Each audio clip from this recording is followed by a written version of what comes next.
anticipate people will sign on as the program begins.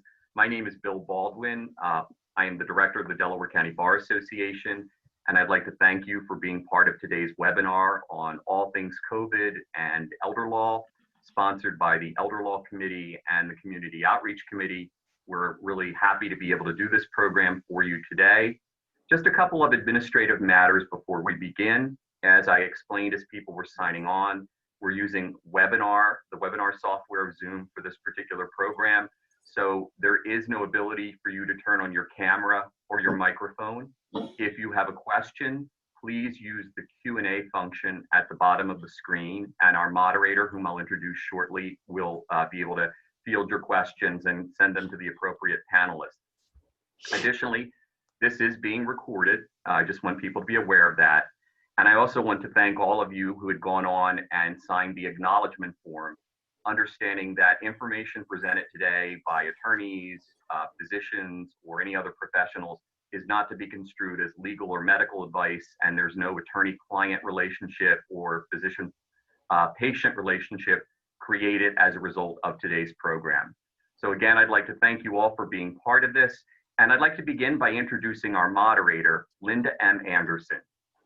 Linda is the founder of Anderson Elder Law, a firm specializing in elder law, special needs planning, and asset protection.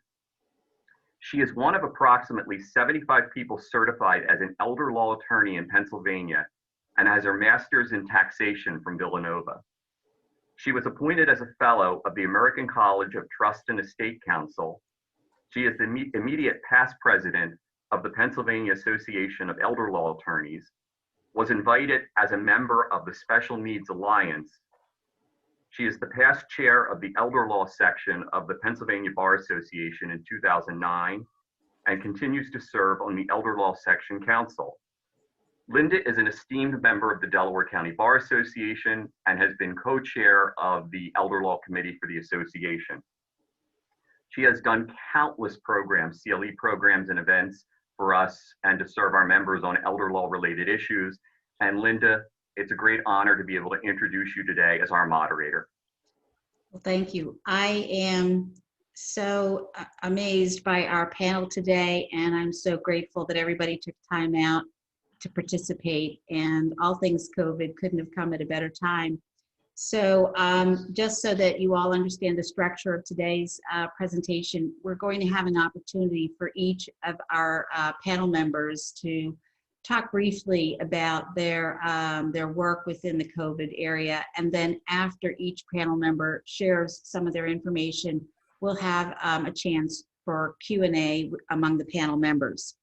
So with that, we'll begin our individual panel presentations. I'd like to first introduce our first panel member, Senator Tom Killion. Senator Killion serves as state senator for the 9th Senatorial District, and he's been serving since 2016 when he was elected by special election. Prior to that, he served in the Pennsylvania House of Representatives for over 13 years in the 168th Legislative District. He's well known to Delaware County, having served as county counsel prior to that service in the General Assembly. And he will be participating in our panel, but does have to leave somewhat early, unlike all the other panel members who will take their questions as part of the second part of our meeting. If anybody has specific questions for Senator Killion, please feel free to put them in the chat.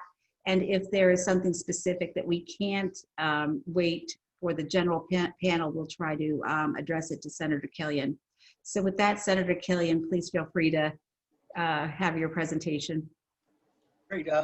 Thank you, Linda, and thank the Bar Association for letting me to participate. Before I get into a couple things on COVID, I just want to, because it's elder law, I want to make you aware, if you're not already aware, of the new law, Act 72, dealing with digital assets. I introduced Senate Bill 320 this session. They've tried for a number of sessions to get the ability to transfer digital assets via will or trust here in Pennsylvania, and it kept falling apart. I introduced Senate Bill 30 to do that, and basically it's now Act 72. It's been signed into law by the governor, and it allows the transfer of music, books, videos, photos, and documents stored with all the tech giants to your heirs. We got it done by working with all the various stakeholders: Amazon, Apple, Google, Pennsylvania Bankers Association, PA Bar Association, Administrative Office of Pennsylvania Courts, and the Uniform Commission, Uniform Law Commission, and all worked to help draft the legislation. We were a little bit behind the curve. We are actually the 48th state to finally do this, so I was pleased that we were able to get that done. On COVID, as you know, we are in crazy times, both health-wise and also as far as our economy. Here in the Southeast, a lot of people don't realize, you may all realize that there's 67 counties in Pennsylvania. Our 5 counties, Delaware County, Bucks, Chester, Montgomery, and Philly, we contribute about 43% of the revenues to Harrisburg. And we were the first to be shut down, and we will be the last to be open back up. So you can imagine the impact on the state budget, which is something we could talk about at another time. Dealing with COVID, here in Pennsylvania, you know, our largest losses were in our nursing homes. Statewide, it was about 67% of the deaths, COVID-19 deaths, were in our nursing homes, and even worse here in my district in Chester and Delaware County. In Chester County, 290 out of the 367 deaths, almost 80%, and in Delaware County, 623 out of 756 deaths, 82%. I worked along with Kim Ward, Senator Kim Ward. She was the prime sponsor of Senate Bill 1189. And what this bill does, and I was the first co-sponsor. This bill require in the future that if we have another situation like this, and God forbid, I hope we don't, that if the governor issues an emergency proclamation, we have to make sure that our nursing homes and our assisted living facilities follow CDC guidelines. And also it would prohibit, which we learned in hindsight was a mistake. I'm not blaming anyone, but that anybody with a communicable disease should not be entered into a nursing home. We believe that was a large part of the problem, but you know, we were learning back then, but now we know better. That bill has passed the Senate. It's currently in the House, and I'm very hopeful that we can get that across the finish line.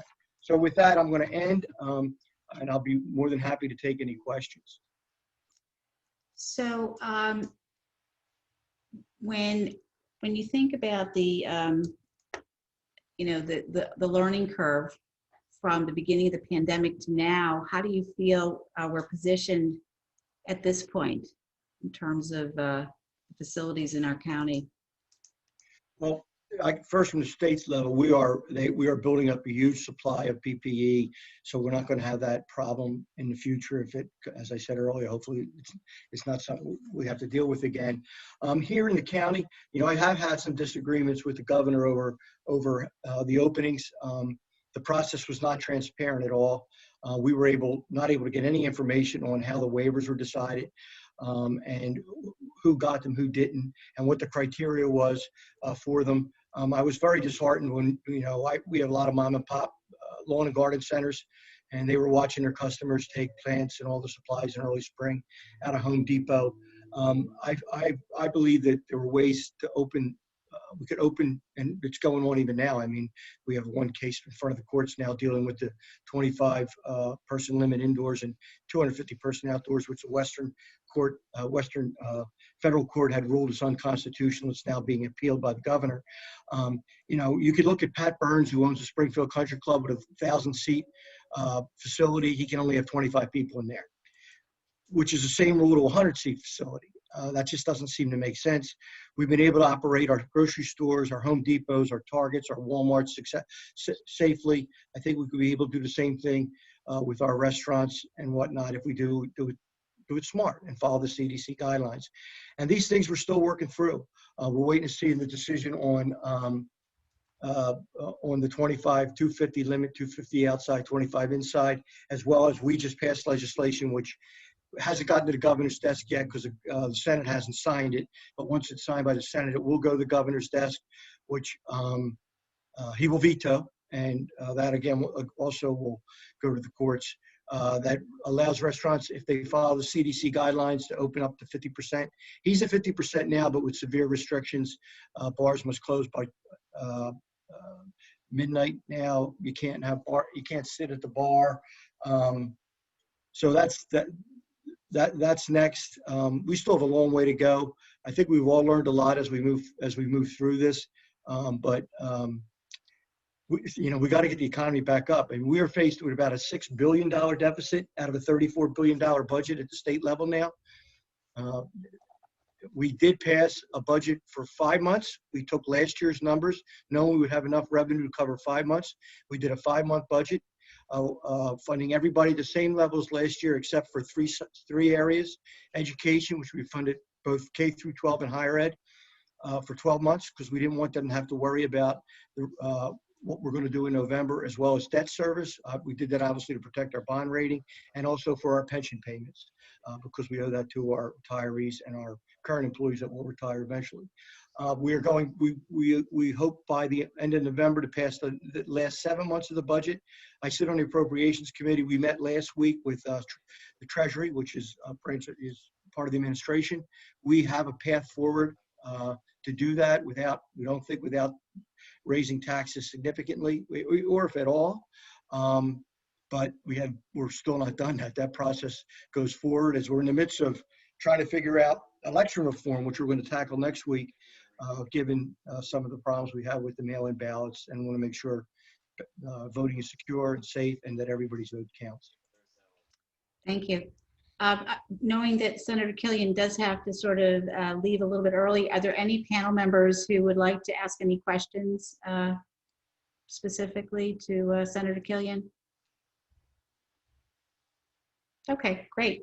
So let me introduce our second panel member. Len Weiser is CEO and president of Whitehorse Village in Newtown Square. It's a beautiful 96-acre campus continuing care retirement community. Len Weiser has a bachelor's degree in nursing from Rutgers University, a graduate degree in nursing executive leadership from Wilmington University. So he's licensed not only as a nursing home administrator, but as a registered nurse. He has also served as an administrator, an executive director, and a member of 2 multi-site organizations, and as well as a regional operations leader. And so what's interesting about this is that Len has a lot of experience along the continuum of care. In terms of the CCRC, he'll be able to share with us the COVID experience for residents, not only who are independent or at personal care, but also at the nursing home level. So, so Len, would you like to share your presentation? Thank you very much. And good afternoon, everyone. I do have the privilege of serving as president and CEO at Whitehorse Village. And as Linda said, we sit on 96 acres just adjacent to Ridley Creek State Park in Delaware County. And we are a nonprofit offering services for older adults, both housing and healthcare services through residential or independent living, personal care, or some might call assisted living, nursing, long-term and short-term nursing support. And we also have memory support for those with cognitive changes. And finally, we offer services through our home care division to our residents. So as a community, we began to, as I put, shut down things, first in our healthcare areas at the end of February, as required by the Department of Health. So residents in our nursing and personal care areas had to quarantine in their rooms. They were no longer able to participate in any kind of communal activities, which meant meals and all activity programming had to cease and be delivered to their rooms.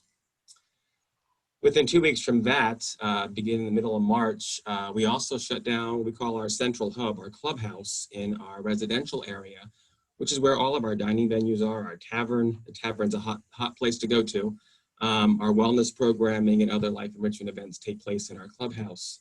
So we transitioned from serving about 250 meals for the residential and independent section a day in our various dining venues to now delivering over 2,500 meals throughout the 96-acre campus with the flip of a switch. And also our mail program, in particular with our residents, was communal. It was in the center of our clubhouse as a social and gathering place. Now we had to deliver mail across 96 acres. So our team just flipped what they were doing to accommodate our residents. And like many of us, I think we began having packages delivered to our homes. We probably quadrupled the number of packages our residents were having delivered that we now had delivered across campus. As we moved through the month of March, our team implemented our incident command process, whereby our senior leadership team, our clinical leadership, and our medical director, we met several times a week, if not daily, to discuss the ever-changing guidance we were getting from the various federal and state entities. We've been so very fortunate to have the support and guidance of Dr. Andrew Ulichny. He's with the Mainline Health System. He serves as our medical director, and he's been with us along the way, developing protocols and participating on broadcasts that I do live to our community throughout the week, televised broadcasts to keep our residents and team members connected and updated. So as the closures began, we needed to quickly respond to find ways to communicate, in particular with our community, which serves over 550 residents and over 380 employees or team members. So we developed a communication plan that included 3 times a week televised broadcast to the community at large, a phone call messaging process, digital and email blast communications to our residents, our team members, and family members of our healthcare residents. We also created a COVID-19 section on our website that provided updates frequently to the broader community, as we were committed to having full transparency and open communication to the community at large. We used a slogan, it was like flying a plane as we were actually writing the instruction manual. It was just ever encompassing. So our clinical team revised and provided education on updated infection control procedures. They updated our disaster preparedness manual as things kept changing. And one thing we did in particular is we created what we call a COVID care suite. We designated a section of our healthcare building where we had it set up with the equipment ready to support our elders who might happen to become COVID positive. Some additional investments we made to enhance both communication and the ability to socialize is we purchased rented an outside circus tent.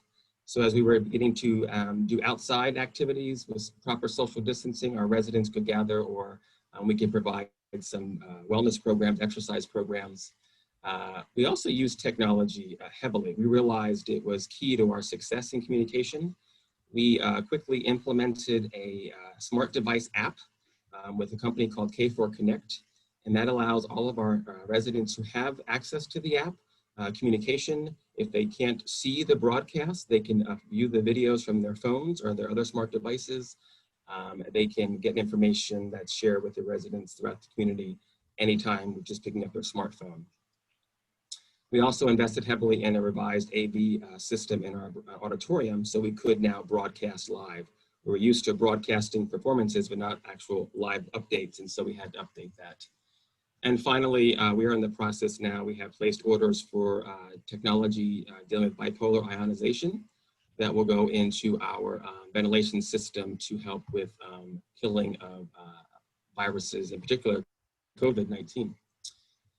So at Whitehorse, our values include compassion, relationships, and respect, to name a few of them. And our community has continued to demonstrate these even while living through this pandemic. And that's our new phrase now, we're living with COVID. So from the beginning, our residents wanted to find ways to engage and support the entire community. We had residents almost immediately beginning to sew masks when we could not get adequate supplies of PPE. We have another nonprofit associated with us, the Resident Association, and they collaborated with management to help support the community at large through our shutdown. Their board president, Nancy Davis, has joined me from the beginning of this pandemic back in March. She is with me almost daily doing live updates to the community, and she is engaging the residents at large to keep them connected. So 6 months later, she is still doing this. Together, we champion community involvement even while quarantined, enforcing our safety parameters, and we did outreach to those most impacted by the social isolation effects of this shutdown. Our team members have been phenomenal. While they continue to support our residents, they also were dealing with COVID-19 in their personal lives. And so they bore the stress here and the stress at home. And we really focused on trying not to lose sight of that in our mission to serve. So team members, as I mentioned earlier, their duties were turned upside down and when all this began. We had team members delivering mail, picking up mail. They were doing FaceTime and Zoom sessions with our healthcare residents who were quarantined so they could have social contacts with their families. And we quickly changed all of our systems and programs so that services were uninterrupted. We also, during this time, have tried to make sure we show ways of gratitude and appreciation. We worked to subsidize childcare costs for our team members who were faced with schools closing. Our board of directors approved my request to give salary increases to our team members for the first 3 months of the pandemic. And also our residents did a special fundraising appeal to add to their annual gift of an appreciation gift to our team members for all they were doing. But it wasn't just the residents that were doing this, our team members as well. I can tell you stories, and I'll tell you two briefly. We had a team member in our sales team who's a notary public who provides notary services to residents. And that stopped initially when everything shut down. But as she began to do these things outside safely, she realized the resident was sad and depressed. And so she went home that day, cut flowers from her garden and brought them in for the resident. Hair salons were shut down, ours were too. And so we had team member, one in particular, a front desk receptionist, bring in her equipment to help do a resident's hair that was just needing to have that little pick-me-up. So this is truly a community that I call a caring community. So as we witness the larger community opening up in all the various ways, we also continue to operationalize strategically how we reopen. Our healthcare areas are following the guidelines from the Department of Health and Human Services, CMS, the Center for Medicare and Medicaid Services, using a 3-step process for reopening. In our residential or independent areas, we've created a phasing process and protocol documents that we update frequently and share with the broader community. And all of these reopening plans incorporate the CDC, the Department of Health, our medical director's feedback, also testing results and positivity rate results, because that impacts what we can do or if we have to shut down again. So in closing, I'm very proud to be part of this team. We didn't get to work from home during the shutdown. We were all here, and we had a slogan from the very beginning that was "Together we can," and I frequently add to the end of that, "and we will." So we know that this storm, and as every storm, it eventually ends, and hopefully with a rainbow. But as we continue to weather this storm together, and we're going to have, we know, shaky winter months because of this, we'll get through it together as a community. Thank you. Thank you. Yeah, I know there are going to be lots of questions relating to that, the information you've shared. There was one question for Senator Killion and that I want to share before we move to the next panel, knowing that that he won't be available for the panel discussion. So Senator Killion, if you don't mind, there was one question. What are some of the problems that you've encountered with the mail-in ballots? I guess there was a comment you made about that. Yeah, the problem, well, here in Delaware County, we had, and it's not the county's fault, they were completely overwhelmed. We've never seen a volume of mail-in ballots ever. I mean, previously we had what were called absentee ballots. You needed an excuse in order to vote absentee. You were sick or elderly or out of town. We then changed the law, which was a good piece of legislation to allow in no excuse balloting. And then with the COVID, we had way more than the county could ever anticipate. I know a perfect example is my next door neighbor. She didn't get her actual ballot to vote till after the election. And this happened in numerous people. And it's not that, it wasn't the county's fault. It was just overwhelmed, and they were relying on the postal system to get these delivered, because it's a process here in Pennsylvania. You have to request a ballot, and once you request it, it's then mailed to you. And if you aren't quick in getting it back, you run the risk of it not making it back. As you probably know, the governor, actually through the Supreme Court, has extended the receipt of those ballots through Friday. So that may help a little bit. The next, and what we're really worried about, is election night. If you can imagine the volume in the primary, just think about the volume in a presidential general election. And how can the county possibly get all those ballots counted? I mean, I remember I was a committee man years ago, and we'd have 5 or 6 ballots at our polling place, and we would just open them up and add them to the total, add them to the tally. Well, now they're all going to the county, and they're voting. County, they're probably going out. The actual ballots are going out this week, I believe, and will be coming back in shortly after that. So they're going to have them early. One of the things we're looking at is allowing the counties to pre-canvass, not count, but to open them and run them through the machine. So at least that's done. They can hit the button on election night to get the actual count, but try to find tools that the county can get the count done as quickly as possible. No one thinks we're going to be done on election night like the old days. It's going to go, well, just alone 3 days, because we've got to wait for the other absentee ballots to come in through Friday. But it could go much, much longer. So we're trying to look at ways, and we've been working with the governor on this. It's a bipartisan effort, and working with the County Commissioner Association of Pennsylvania and the election bureau chiefs. And what tools can we at the state level give you to help you get through election night, so that we can make sure we get counted, the votes get counted as quickly as possible, as accurate as possible, and that everybody's vote counts.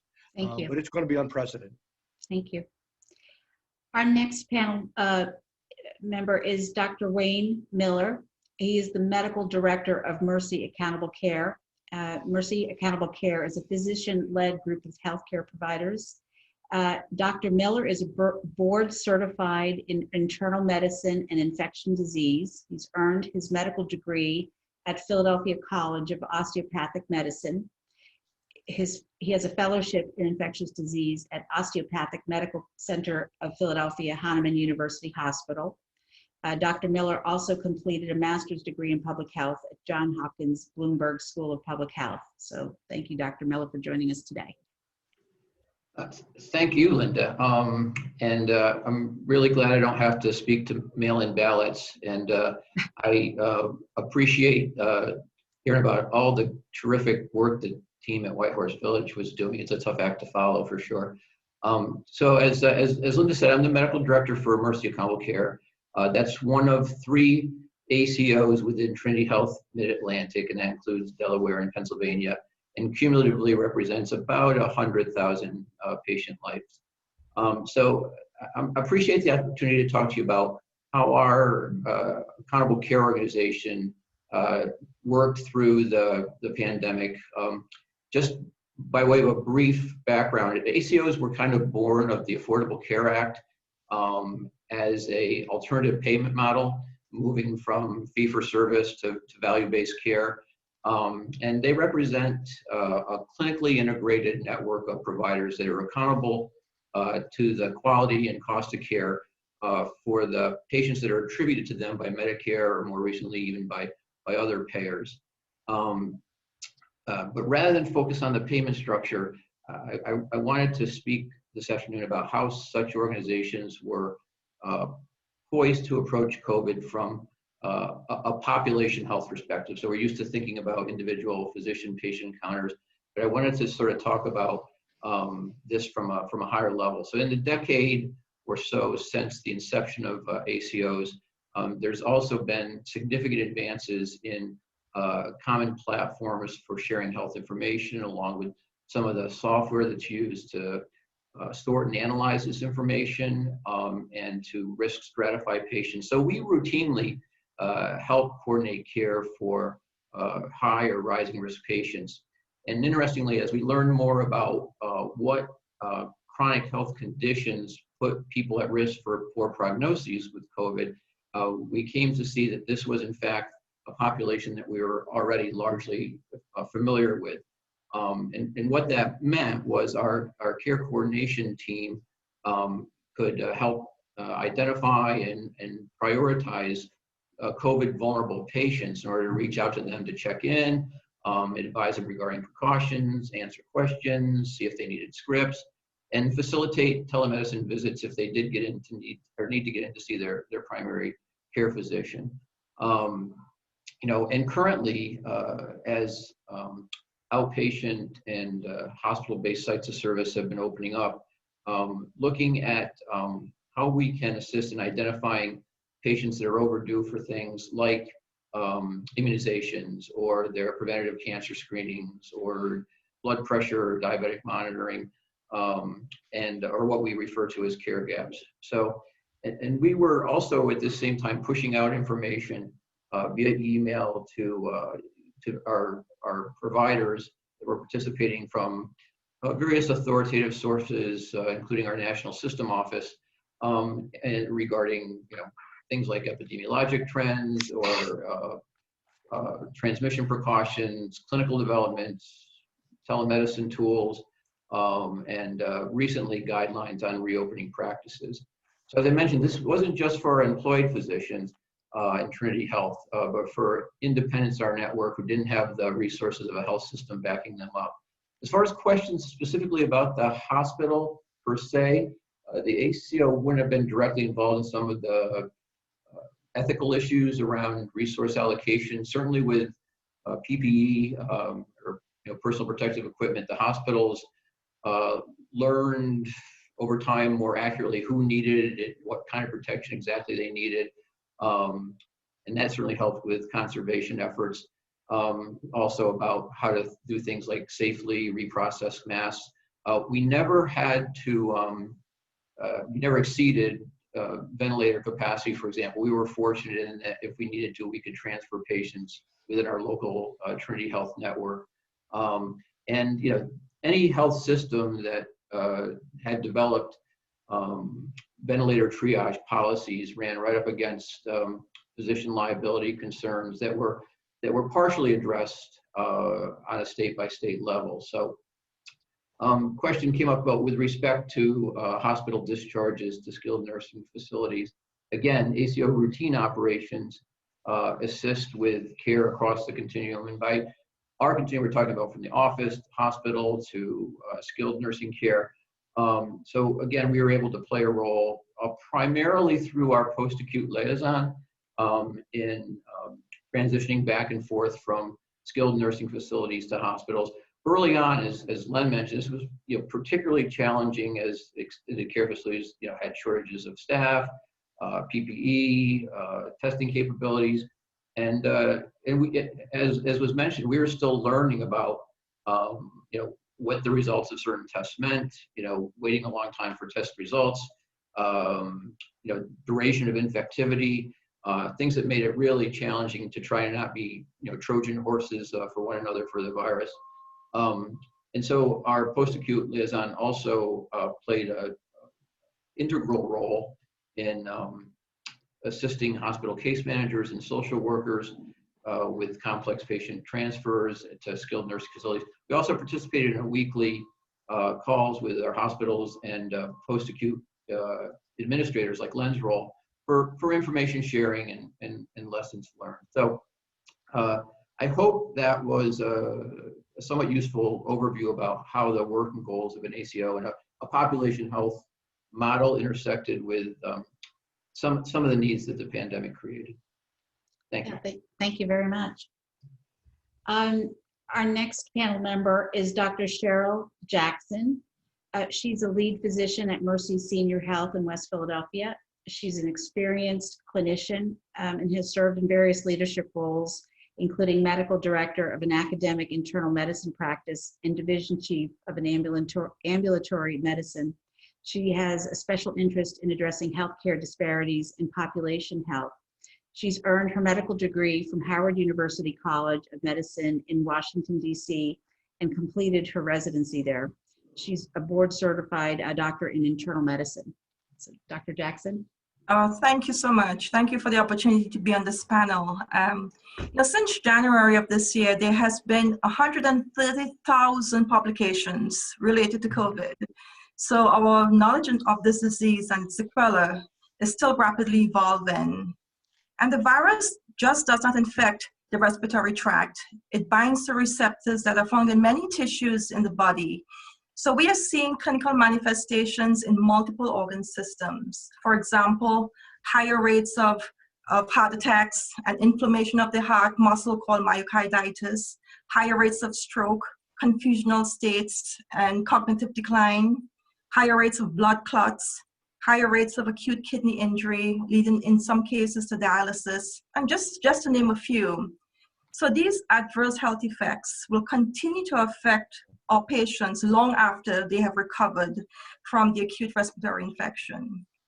And we've also seen a change in health-seeking behavior, because during this pandemic, patients have delayed seeking care because of their chronic conditions and present to the clinic on the health system when they are sicker, and hence may have worse outcomes. And they are foregoing routine preventative care. they have delayed diagnostic testing, and may have delayed treatment for cancer or had their ongoing cancer treatments altered. So we don't also yet know the long-term impact that this will have on the health of our population. Now, I practice in an urban primary care clinic that provides care to seniors in the West Philadelphia community. And we know that minority populations, especially those that are socially and economically disadvantaged, have higher morbidity and mortality as it relates to COVID. And this pandemic has acutely exposed the vulnerabilities and disparities that exist in our health care system and the differences in access to care and testing. It has reinforced the need for us to place more focus on the social determinants of health. And we also know that older adults are at higher risk of dying from COVID, and they also have higher rates of morbidity and mortality from other acute chronic conditions. But I think it's useful also to highlight other considerations as it pertains to COVID and the elderly. Now, patients have complained to us about their closed community rooms and restricted visitation policies in their buildings, which have made them feel more isolated. And although loneliness and depression may result from or coexist with social isolation, they only represent the tip of the iceberg. For many older adults, health is influenced more by their daily activities and than by medical intervention. For example, changes in the type of foods eaten during changes in food availability during the shelter-in-place orders may precipitate the heart failure, because many of these canned foods have high sodium content. And so also a lot of these box foods for people who are diabetic has high carbohydrate content and sometimes may make diabetes management a little more challenging. Also, the lack of exercise due to isolating at home may lead to deconditioning and subsequently resulting in weakness and increased risk of falls. Also, due to the lockdown measures, the reduced cognitive stimulation that comes with socializing and engaging in the wilder world, this is reduced and may worsen cognitive and behavioral symptoms of dementia. And then older adults with medical, cognitive, or social frailty may have less reserve to compensate when their homeostasis is threatened. And during this pandemic, many of the functional supports that they relied on may have been reduced or withdrawn. And so it made them very vulnerable to rapid decline. Many have faced cutbacks in in-home services, adult daycare programs, and other things that they depended upon to keep them living at home, and it really challenged their resiliency.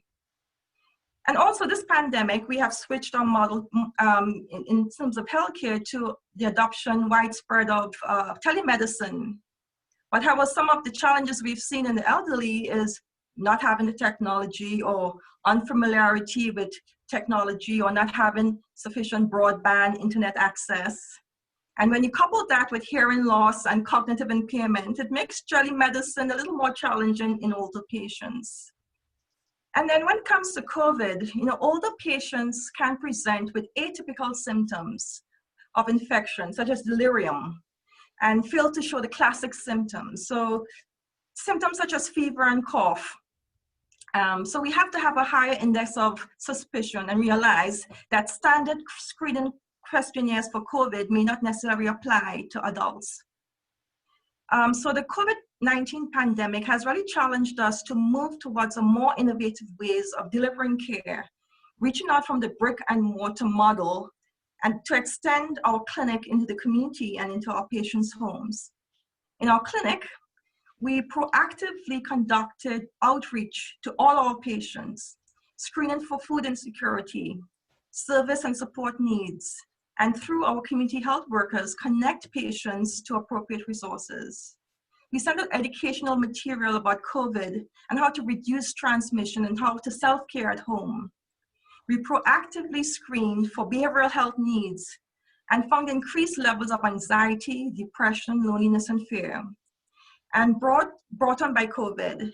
And so we're able to connect our patients to a behavioral health specialist. But more so, we wanted to let patients know that we are here to partner with them and that to keep them engaged in their health. We also continue to actively manage their chronic diseases and close gaps in their preventative care by implementing a hybrid model of bringing patients into the clinic using our van, or visiting them at home, or doing telemedicine based on their clinical and social needs. We even sent our PBT health workers into homes with tablets to help facilitate telemedicine visits. The COVID pandemic highlights the need for all adults to engage in advanced care planning and to create an advanced directive. And these discussions should be done before patients are in crisis and are important to identify what matters most to patients. All patients coming to our clinic are routinely asked about goals of care. The vast majority of our patients did not have advanced care plans, and we use this opportunity to educate, involve the necessary family members, and have meaningful discussions to create individual care plans for our patients. Now, we are in the process of immunizing for the influenza season.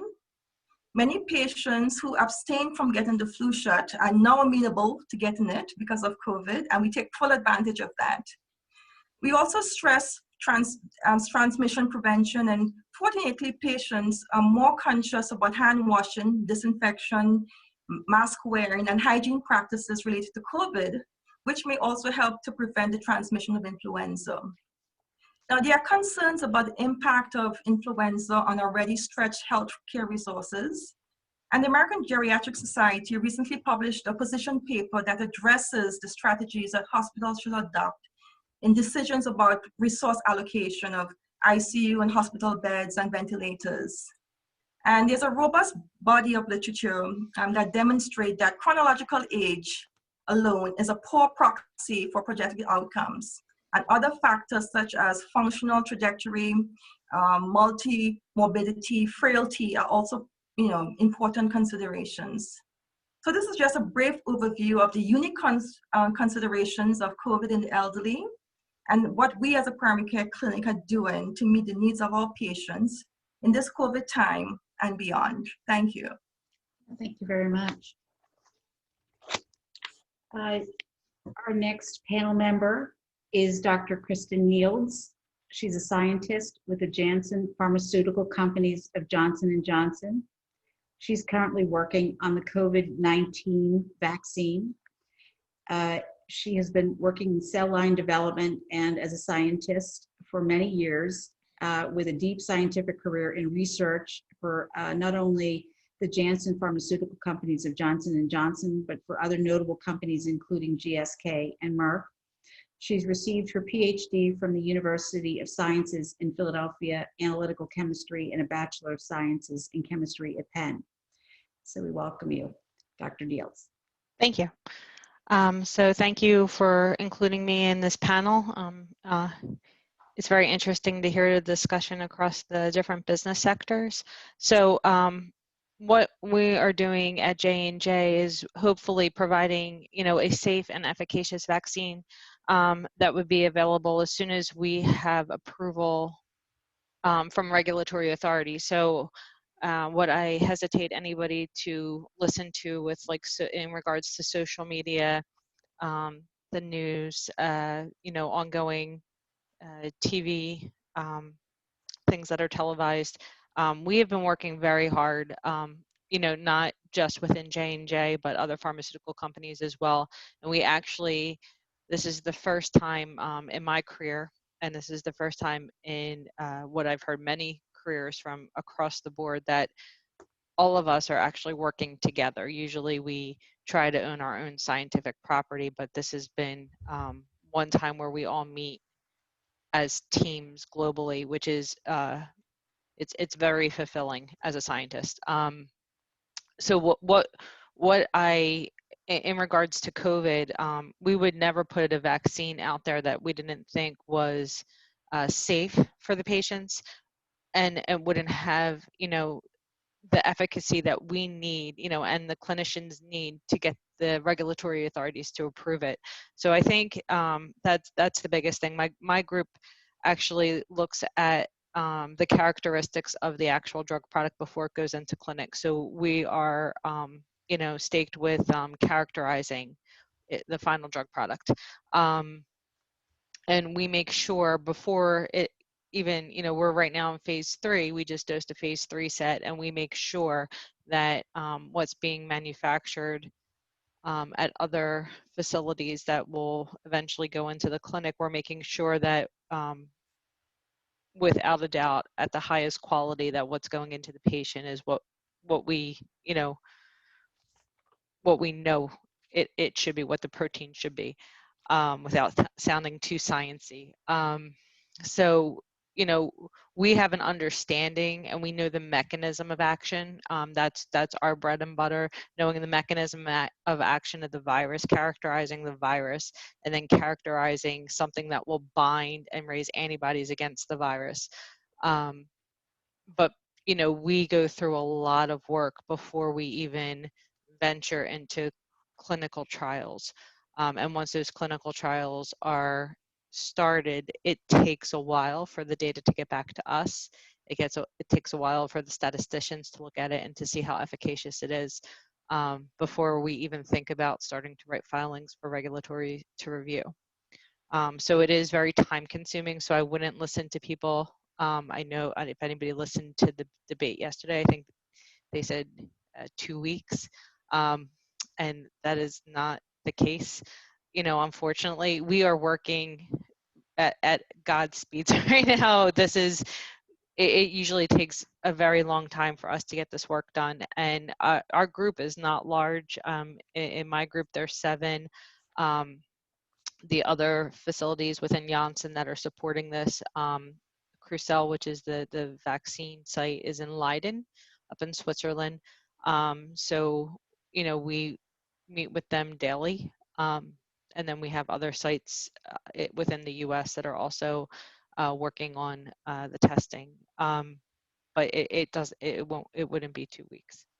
So I think that's, what, makes us concerned is that I think people listen to the media and they don't, understand the science or know the science. And I think, us, as best as possible. I think it was like a month back, there was on Good Morning America, the head of Pfizer was on, and we made a pact, J&J, Pfizer, BMS, Moderna, we all made a pact saying, we would take the science first, and it's not going to be rushed.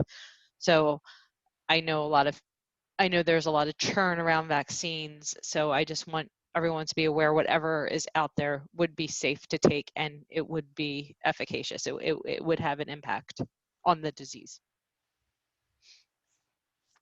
That's great. Thank you. Thank you very much. Our next panelist is Dana Breslin. Dana is a partner with the firm of Papano and Breslin. She's one of approximately 70 certified elder law attorneys in Pennsylvania. She is a fellow of the American College of Trust and Estates, and she has served in many statewide leadership roles as an expert in elder law. She is a former chair of the Pennsylvania Bar Association Elder Law Section and a member of the Pennsylvania Association of Elder Law Attorney Board of Directors. And she's also on the advisory board for Delaware County's Area Agency on Aging, which is COSA. So I'd like to introduce Dana. And I'm just making sure, is Dana actually still? Bill, do you see Dana within the list? Yeah, she is here. I see her. Okay, can you hear me? Yes. Okay, good. Yes, we can. Now when it says mute and unmute, sometimes I get the two totally mixed up. But in any event, I appreciate so much being on this panel and hearing, what is going on, how, each of us has tried to survive and help others during the last almost year now. So in any event, the thing that hit me the most as an attorney working with older people, and the COVID crisis was, who was the surrogate decision maker for that older person who, because of the effects of COVID, desperately needed help and guidance.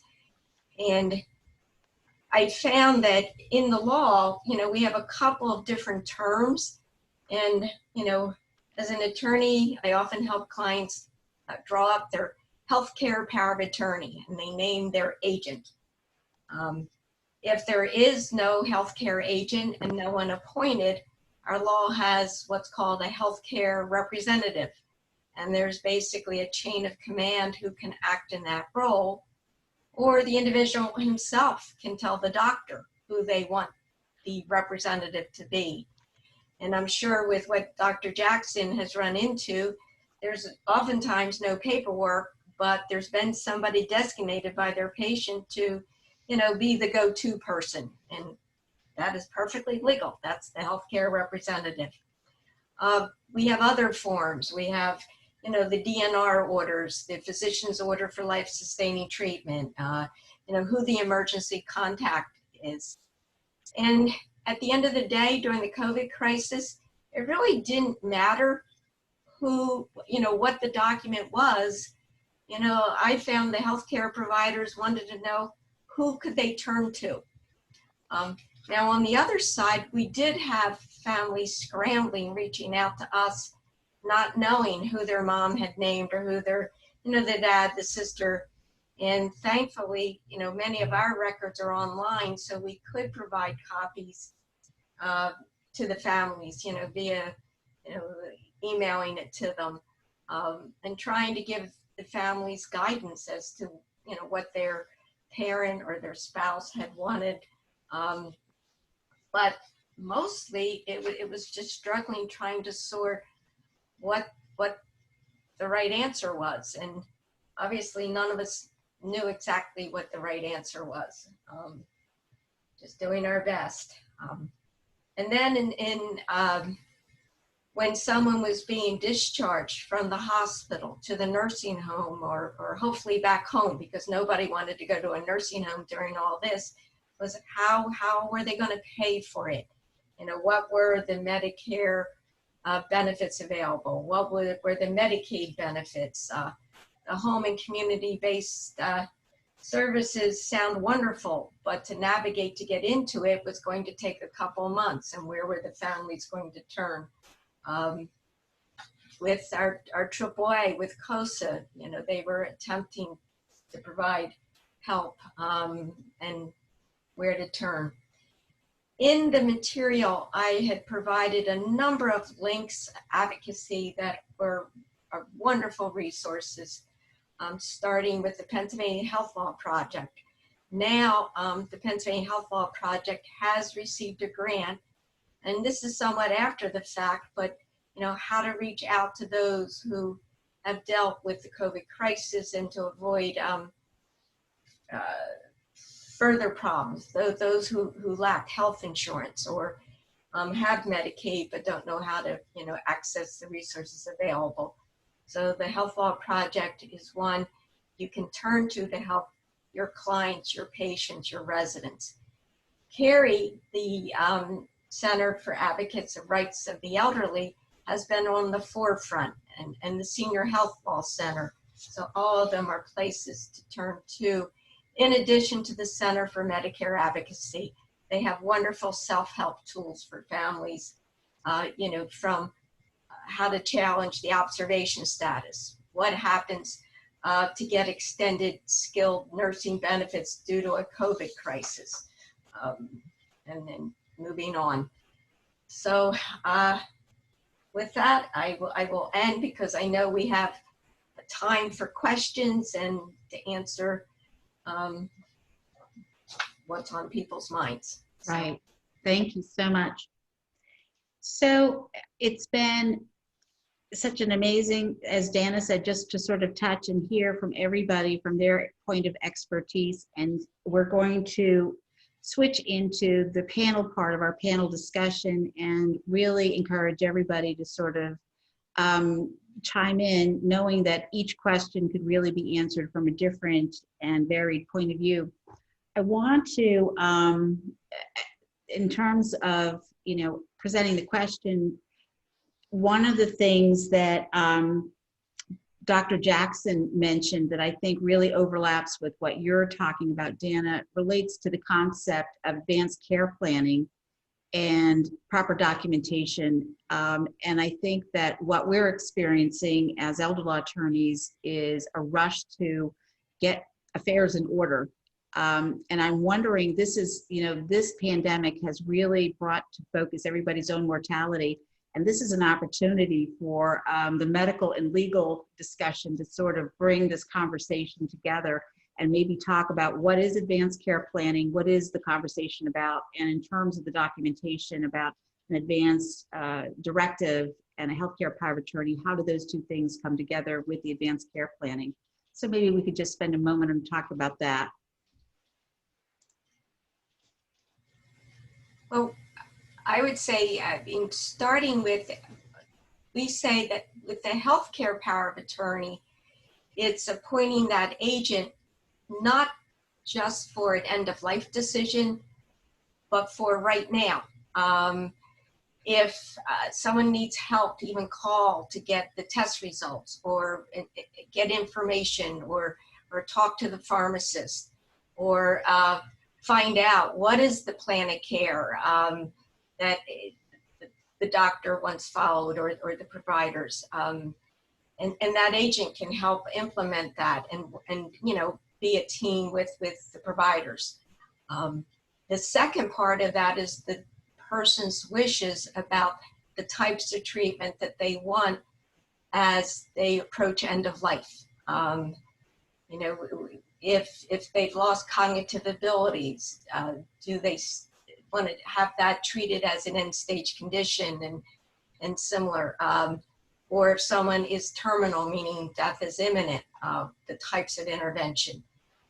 But having said that, I would say the one thing COVID taught me was how impossible it is to say someone, yeah, they only have a few hours left, because, I would have clients call and say their mom was being administered the sacrament of the sick, which growing up we called that, your last rites, but the person would rebound.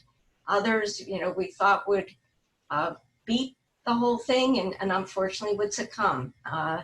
Not everyone was the 99-year-old walking out of the hospital, but at the same time, there were people who would beat it. So, if someone said, I do not want to be resuscitated, or I don't want to be put on a ventilator, families would struggle, as we're doctors.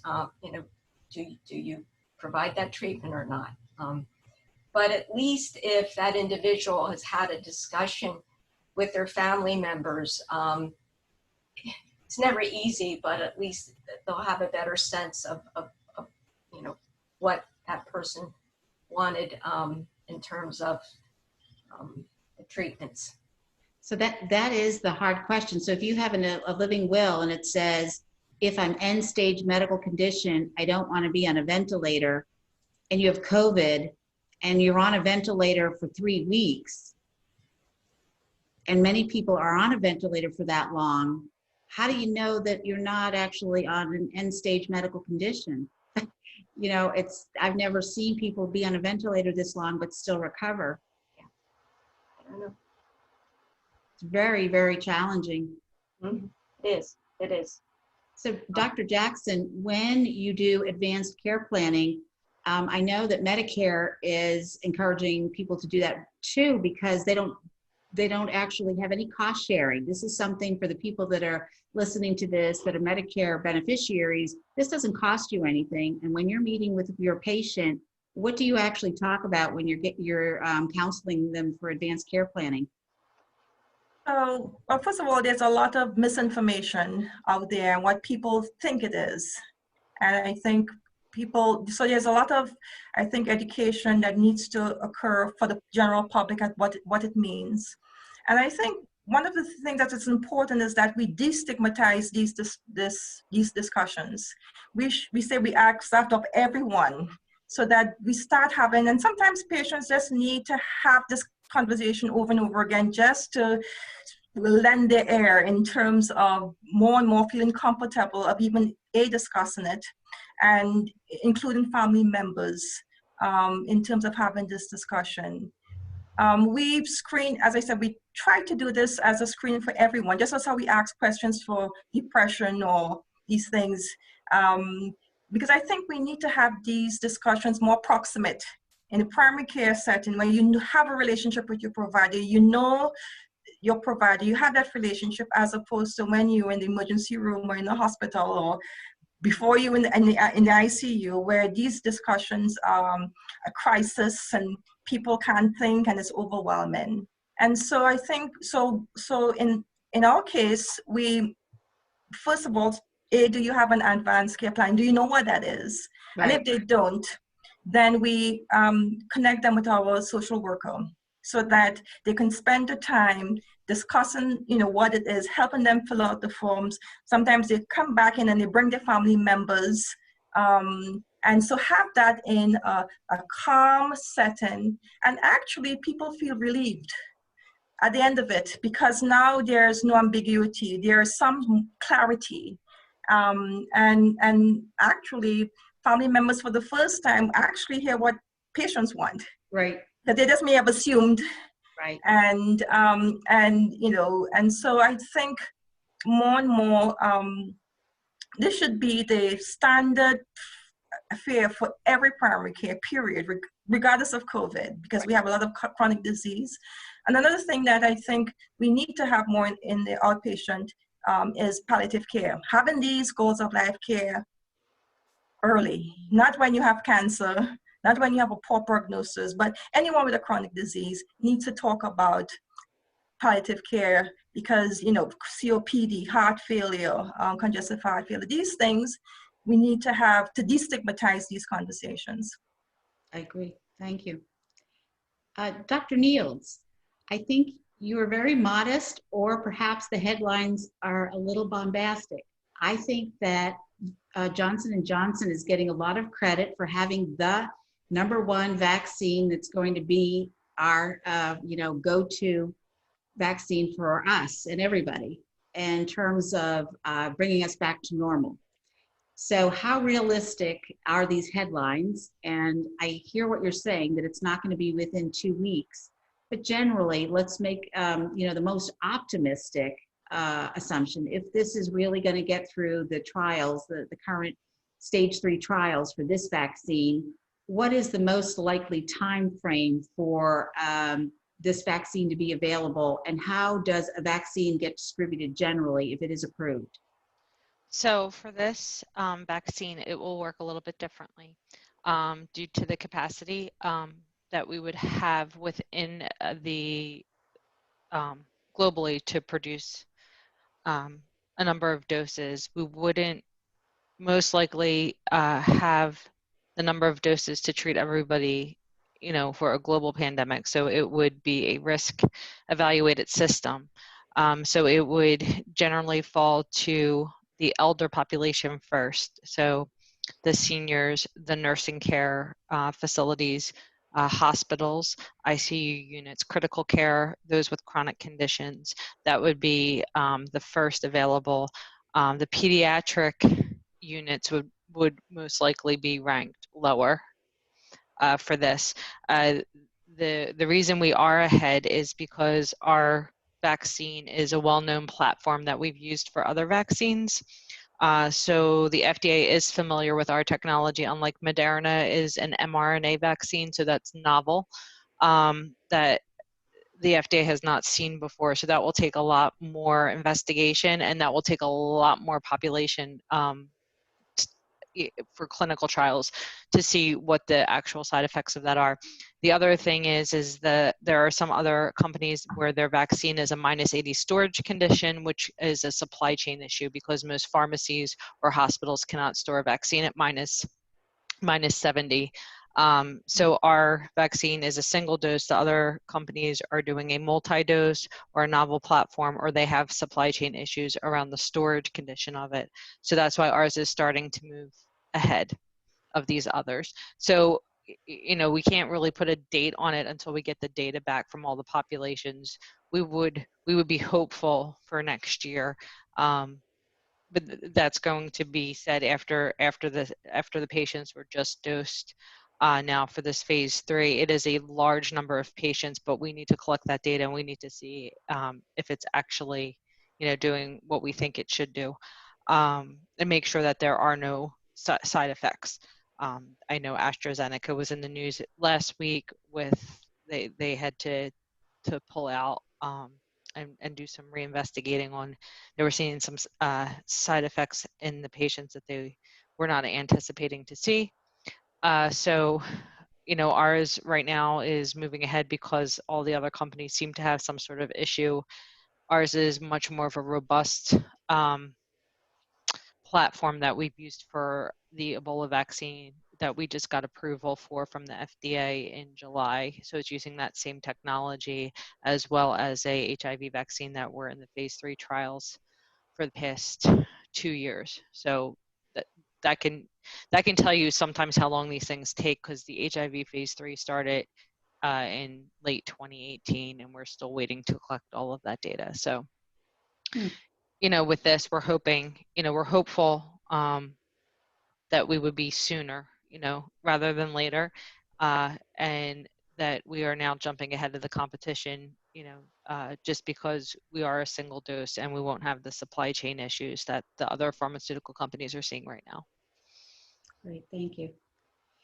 So, Dr. Miller, I don't know if this is fair to ask you this question, but in terms of your public health background and your infectious disease background, do you have any words of wisdom in terms of, you know, whether, you know, the information that we're getting, the CDC and the political commentary, and how are we to really come to some understanding about it, whether it's, you know, it's carried in the air. We're also, I think, getting different messaging about whether it's evolving and becoming more aggressive. You know, That's not a loaded question at all, Linda. So I guess I would say that let's go back to I guess transmission. But first of all, you know, we're at least a lot smarter than we were in March. You know, and there's a lot of good science coming out. I think, you know, part of this is, you know, I don't think there's a word used more often anymore than unprecedented. You know, some of this is just, I would say one of the single biggest challenges with, you know, SARS-CoV-2 is this ability to be infectious in that pre-symptomatic or asymptomatic stage, you know, and that just makes it such a difficult thing to manage from a public health standpoint. And so I would say that, and part of the problem is that the virus sort of, you know, hitches a ride on these respiratory droplets. I mean, conventionally in hospitals, for example, we sort of, it's a bit artificially dichotomous, but we sort of say these big droplets that fall fairly fast, that's respiratory precaution, sort of like flu, as opposed to something like TB, where you've got these sort of aerosolized smaller droplets that sort of stay in the air for longer times. You know, the virus doesn't necessarily strictly adhere to one of those patterns, if you will. So I think a lot depends on the specifics of a situation in terms of what that sort of form of aerosolization is, whether it's just talking with somebody, whether it's sneezing, coughing, singing, and then there's the other environmental factors, not just to being near somebody, but what the airflow is in that room, what the ventilatory system is. So I think it's really quite complex. I think what we do know over these 6 months is that for, you know, enclosed indoor spaces, that masking matters, you know, and I think that if there's any message to take home about, you know, sort of what we've learned in terms of its spread, you know, I think that there's nothing magical about 6 feet necessarily, but, you know, I think it can be much shorter than that or further than that, depending on the specifics. But I do think that specifically indoors, and I think, you know, restaurants were mentioned. I think that's one of the most challenging situations where people are eating, for example, or drinking, and they've got their masks off, and, you know, that's that. I think, you know, your comment about authoritative sources, you know, I think, you know, certainly the CDC has taken a hit of late, but I still think that their resources for the public in addition to the state health department resources. You know, I've got a bias, but I think Hopkins sites, you know, I think many of these sites still provide, you know, good solid information for families that are looking for, you know, clinically relevant information about them or their loved ones. You know, as far as, you know, I forget the last part of your question, but if as far as, you know, takeaways from all this, you know, I would say that, you know, any expert that's out there has been an expert for about 6 months, right? Right. So, you know, I think that we really are, we still have a fair amount to learn. At this point, you know, I think we do the best we can. You know, it's, you know, the fall is sort of going to be a scary time, but I do think, and, you know, Len mentioned this before, I think we're coming into this a lot better prepared, at least in many ways. So you mentioned the fall being a scary time. Does everybody sort of agree that we're all sort of gearing up for a second wave? Yeah, I think it's pretty foreseeable. You know, again, it's going to be different again, I think, across different sections of the country, you know, based on sort of the patterns so far. But I don't know that it will be, I think in many ways it you know, going into this, you know, forearmed and knowing more about, you know, sort of the subtleties of it, I think will put us in a better place for sure.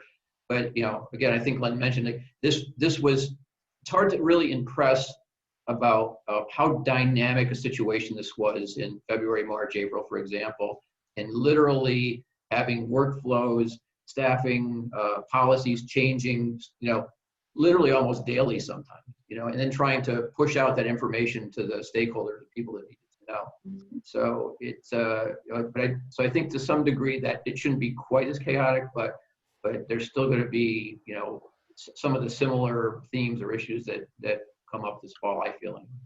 How does getting a flu shot now actually help with avoiding the coronavirus flu? Well, I think it's fair to say that it wouldn't specifically help prevent the infection. I think it can help from having, you know, dual infections, which would have probably higher morbidity and mortality associated with them. I think a fascinating question that's out there that really is unknown is, will our current efforts around masking and physical distancing impact on this year's flu season? And I kind of have to believe that it will to some degree. You know? So yeah, time will tell. But I still think in terms of it's still a good idea to avoid the flu, especially for our elderly patients that generally take the brunt of this. I think in terms of hospitalizations related and secondary infections. In terms of Len, I think you're muted, but I have a general question. One of the difficulties during the pandemic for families has been really access to their loved ones. And whether it's at a nursing home or a continuing care retirement community, it's been a real struggle. When you talk about reopening, how does that, in real simple terms, what does that mean for families that want to visit their family members who live in facilities and residences?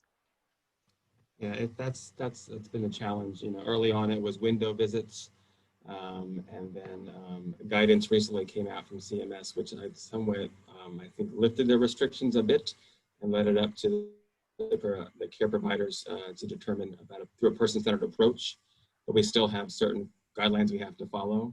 And if you have a positive case, that really impacts the step process to allow visitors. And so, but right now for Whitehorse, just because our physical plant, we actually designated a space for indoor visits that's not connected to our healthcare center, because then you're not bringing in somebody who potentially could be positive, even though we screen everybody. Those asymptomatic carriers, they're not walking through an area that a more frail older adult might be. And so we have folks who have to schedule through a process to schedule visits. They're monitored. There's plexiglass. We sanitize after the visits. So it's a complicated process, but as we reopen, it becomes a little more liberal, but we still have to follow certain guidelines. And I do know that CMS, the Center for Medicare and Medicaid Services, did sort of lighten the requirements for facilities and letting people visit. There is a question from the audience. Is anyone aware of a legitimate potential prophylactic prophylaxis combination. I've seen vitamin C and D3, zinc, quercetin, melatonin. I'm not saying these things right, I think. ASA, famotidine, and optional Vasipa or Lovisa. I don't know whether I'm being punked. These are really good. Also, omega-3 fatty acids. So there's a question from the audience about whether all of those things might be actually in a combination, a wonderful way to prevent getting the virus. Perhaps that long list might not be it, but are there any other combinations that you might recommend? Certainly the absence of data doesn't mean that it's negative data. It doesn't, it's hard to say that things won't work definitively, but there's not much of an evidence base that I'm aware of for most of those things. I think in terms of, exercise, good sleep, good nutrition, sort of the basics, I think, that keep your immune system, that as well as to the extent that we recognize it, keep it, in good shape is probably the best way to come into this. Yeah, to add to that, it's very, we say it all the time, we try to tell people don't take things off label, they're labeled for a reason. We've been hit, the pharmaceutical companies have been hit a lot for things being issued off label and then there being unwanted side effects. So just be careful, when you read these publications, Google can be our friend or foe at these times, right? So I joke around a lot about, apparently everyone can, get a lot of information that they did not have, a decade ago. And you can read these publications and even when things are published, you have to take into a grain of salt the peer review on that publication and where the actual publication is coming from. So if it's Nature or New England Journal, you really do have to look at the integrity of that journal. The population size of a clinical trial too. I mean, if you don't have long-term data, it's very difficult to, for us as a pharma company to assess. And we talk to the doctors all the time. So I think we're well aware here, some of these panelists, that it's just not always great. Like Dr. Miller said, vitamins, exercise, rest. That's what you want until a vaccine's ready. I mean, the vaccine is the best bet. Yeah. Another question: what about having an indoor meal, i.e. Thanksgiving, with a family member who does live in another home but has been working from home and staying away from others?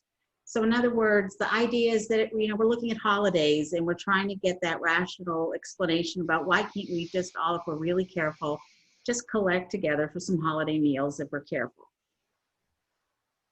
So what's the words of wisdom about that?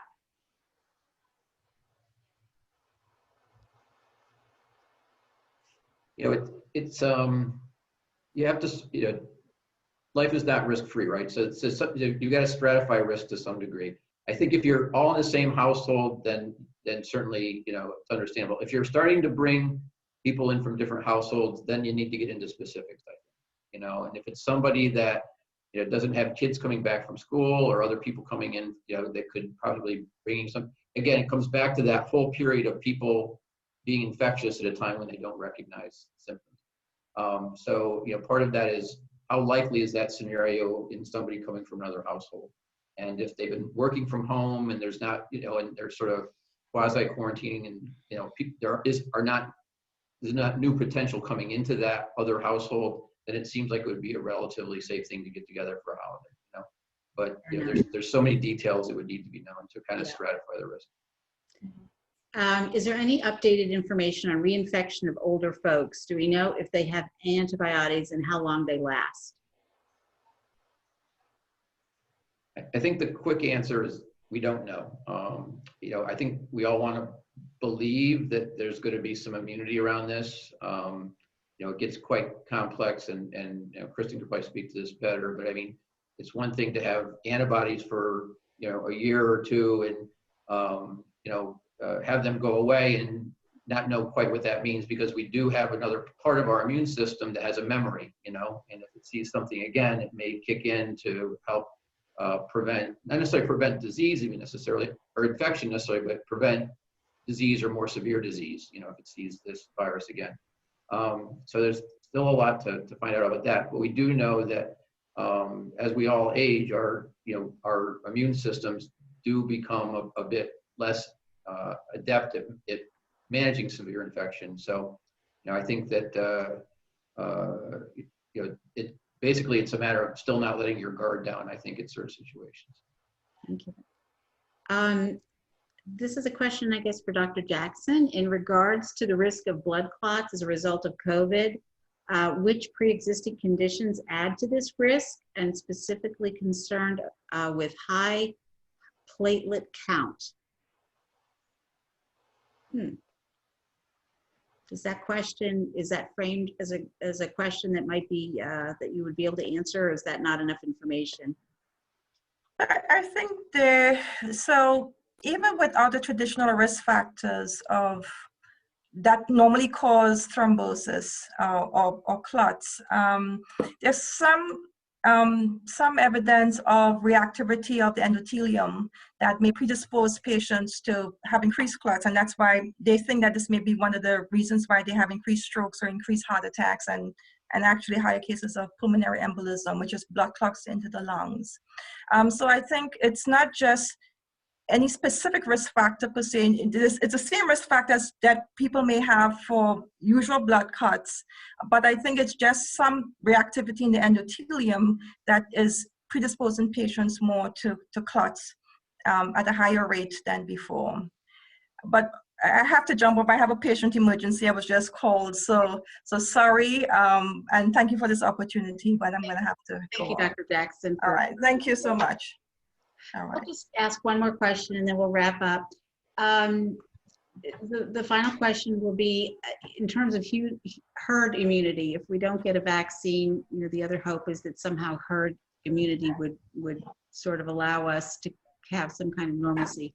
Any comments about whether that has actually started or actually close to occurring? Because I was on being asked questions. Oops. I think that, you know, they talk about herd immunity as coming into play when, you know, maybe, you know, 80-ish% of a population, you know, has the infection. You know, the last numbers I saw was maybe about 9% of the American population has been infected. So there would be a long ways to go, I suppose. I think that, you know, one of the really big questions, I think, that I really do not know the answer to is, you know, when you look at these situations like cruise ships or large facilities, you know, there are people that don't get infected. And what is it about them that makes them more able to not get infected with this virus? So there may be more people out there that have immunity that we don't know about that would contribute to that higher number to get closer to herd immunity. But, you know, from what we know so far, we're a ways off. So that's about as much as I can say about it. Well, I want to thank everybody on the panel for taking time out of their really busy day to contribute, and just really appreciate all of the comments and the word wisdom. And I want to thank everybody who joined and registered for this information. The PowerPoint that was prepared is also going to be distributed, and it will have links to the materials. And I want to thank Dana for putting some time into her materials.